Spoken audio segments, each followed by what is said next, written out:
नमस्कार मित्रांनो, शुभ सकाळ. आज सकाळी जल्दी उठून आम्ही दात घासून चहा पिऊन आंघोळ करून आम्ही गेलो दुकानला, कारण आम्हाला वही आणि पेन आणायचे होते आणि आज शाळेचा पहिला दिवस होता. म्हणून आम्ही सकाळी जल्दी उठून वह्या आणून आणि वह्यावर नाव पण लिहिलो आणि मग पुन्हा आम्ही खोडरबर घेतलो वाटून आणि मग पुन्हा आम्ही गेलो शाळेला. आणि मग पुन्हा शाळेतून आल्यावर मी बघितलो की माझी मम्मी कपडे धुवत आहे आणि पुन्हा कपडे धुवणे झाल्यानंतर आम्ही गेलो गोलाईला.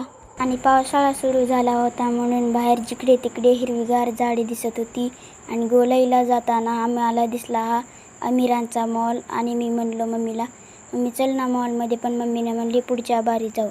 आणि मग पुन्हा आम्ही आलो काजू शेक प्यायला. काजू शेक पिल्याच्या नंतर आणि मग पुन्हा आम्ही घेतलो जाम आणि वापिस घरी आलो. व्हिडिओ आवडला असेल तर लाईक सबस्क्राईब करा. बाय.